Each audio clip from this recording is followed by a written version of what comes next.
Hi guys, and welcome to another episode of Kabir Considers. In this video, we're going to react to the case of the Minnesota assassin. I've never heard of this, but what a title that is.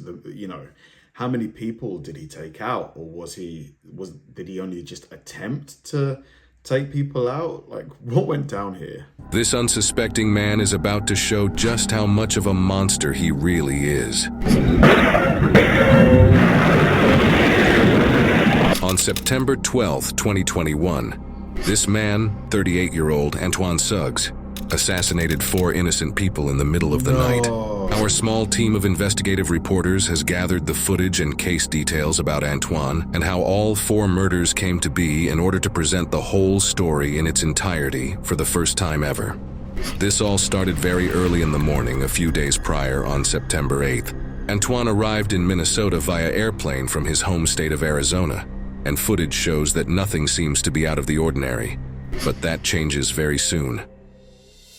Antoine is picked up by an unknown person and leaves the airport with them. A few days later, on September 11th, late at night, Antoine revisits the airport in a new luxury Mercedes SUV. Later investigations report that this car was recently loaned to Antoine. It is unknown whether or not Antoine is connected to a larger organized crime group. While Potentially. Usually these kind of assassin types, they're part of a hierarchy, aren't they? They have like a handler that gives them their jobs, at least based on the movies that I've seen. it's a logical hypothesis considering the value of this luxury car Antoine is now driving. We have yet to unfold the full story of this case, as it is only just heating up. We don't know why Antoine revisited the airport, but the surveillance footage gives us a glimpse at his passenger, who bears a striking resemblance to one of his future murder victims, Nitosha Lee Flug Presley. If the passenger is indeed Nitosha, then this was one of the last images showing her alive. According to a complaint filed by an anonymous person, a witness said they saw Antoine and Nitosha taking shots together at a bar just hours after he left the airport. Records also show that Nitosha's aunt told investigators that Antoine and Nitosha were romantically involved. Putting all this information together, it's becoming more and more likely that this passenger is indeed Nitosha. After a night of drinking, it is believed that Antoine and Nitosha went to a residence in St. Paul, where they spent time with 3 other people who would soon become Antoine's other 3 future murder victims. Was he paid, did he just randomly select these people, or did he identify these people? Was he paid by someone to take these people out? Because the way it's happening so far, it seems like they're friends or they met at a bar or something like that. Lois Foreman III, Matthew Pettis, and Jasmine Sturm. Just hours later that same night, now the very early morning of September 12th, surveillance footage caught this altercation sometime around 3:30 a.m. in St. Paul, Minnesota. Gosh, doing that in the middle of the night.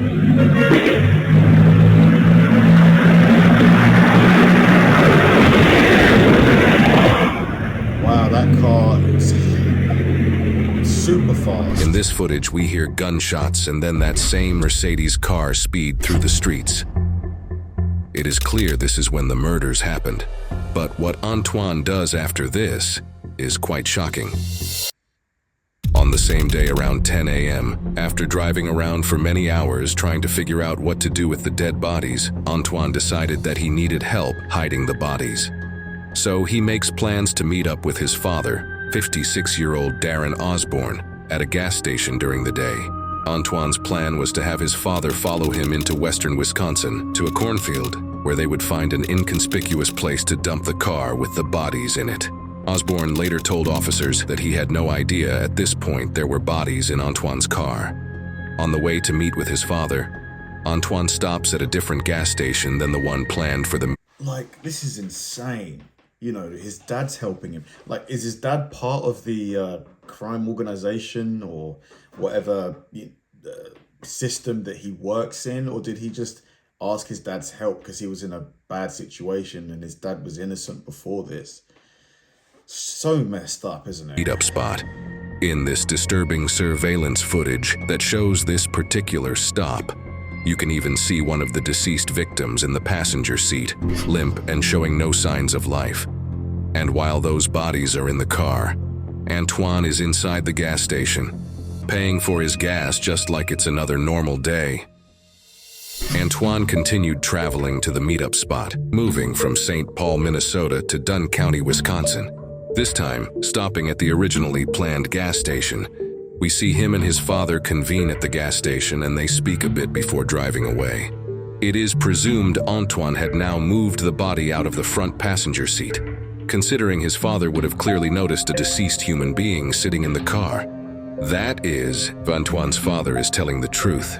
Again, at this point, according to the father, he did not know what Antoine was up to. However, it is reported that Antoine... I guess he would say that to law enforcement, though, wouldn't he? The dad, to minimize his kind of involvement in this horrific event. Allegedly confessed to his father, soon after the meetup, that he had snapped and shot the victims. At this point, it's becoming more and more difficult for Antoine's father to deny his involvement with this situation. Antoine and his father allegedly went on to hide the car with the bodies in it in a cornfield further into Wisconsin. It is reported that a local anonymous farmer found the abandoned Mercedes in a cornfield in Dunn County, Wisconsin. He very quickly reported it to the police.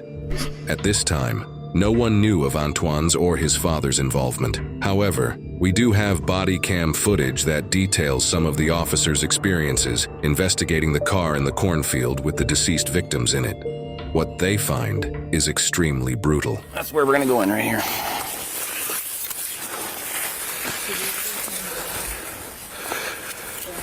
That's the car.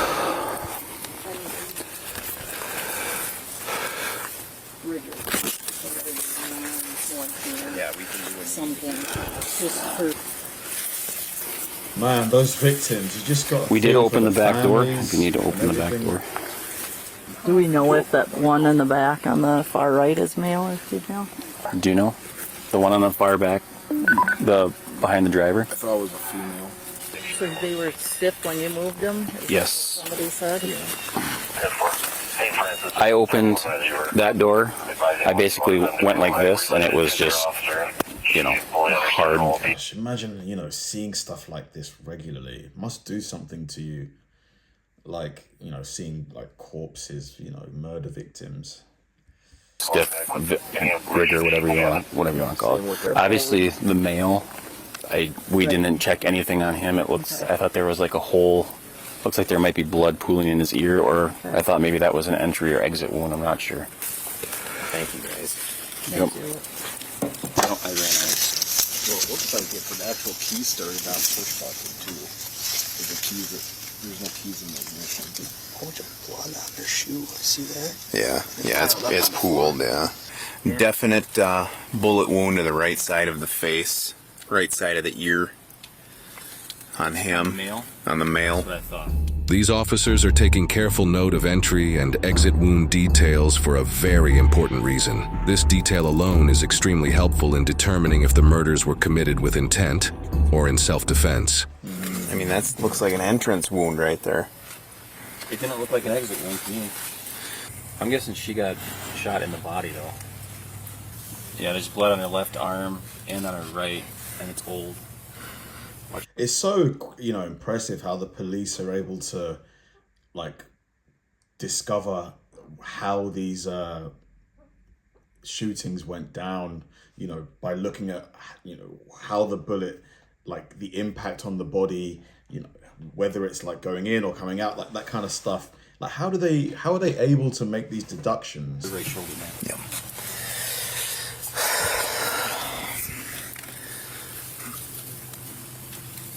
Oh, what's in the pocket, Dan?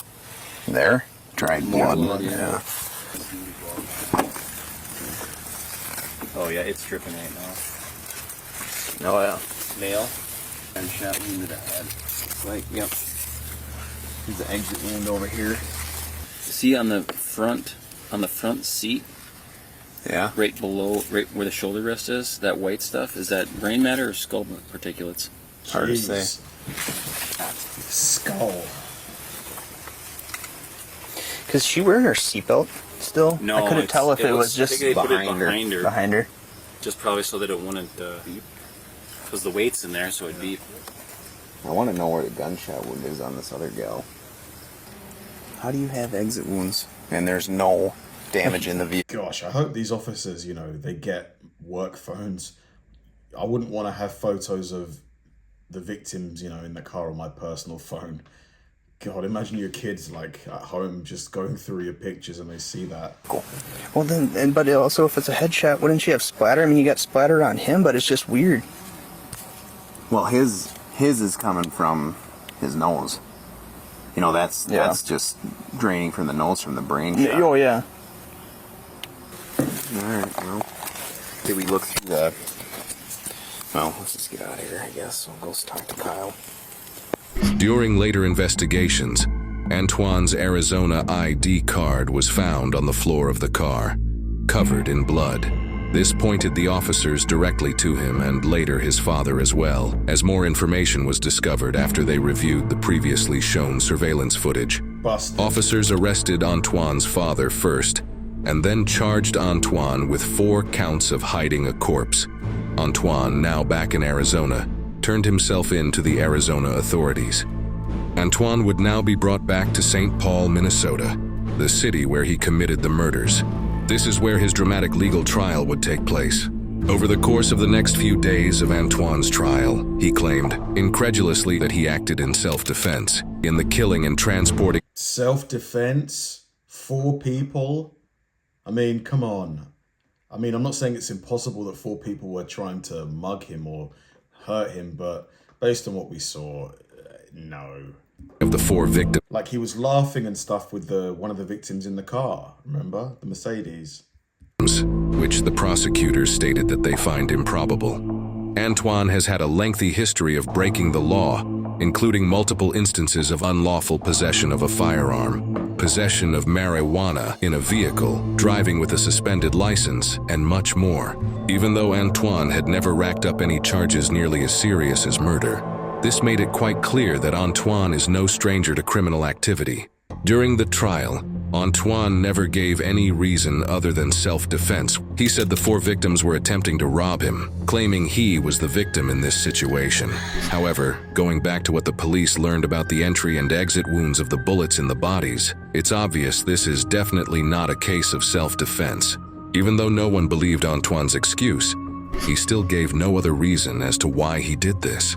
So we may never know his true motive behind murdering the 4 innocent victims.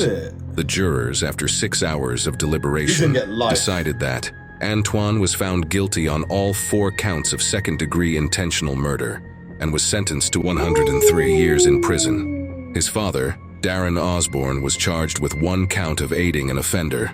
After pleading guilty, he was sentenced to 5 years in prison. These are the jury verdicts that show Antoine being found guilty on all 4 counts of murder. Judge Japal Harris, the judge who sentenced Antoine, told him this: "Each one of these individuals deserves that you serve time for each one of them." What do you believe could have possibly been Antoine? Why did he do it? Why? I think his victims, the families, deserve to know why. Like, was it just some random, you know, just impulsive action? Which is even worse, I suppose. To be honest, they're all equally bad. Whatever motive, whatever reason he has for doing what he did, they're all equally terrible. But it's just, it's insane that people are capable of this. I mean, obviously, murder happens, I guess, every day. But to think that there's people that are capable of just taking someone's life just because it's wild. Thanks for watching, guys, and I'll see you in the next one.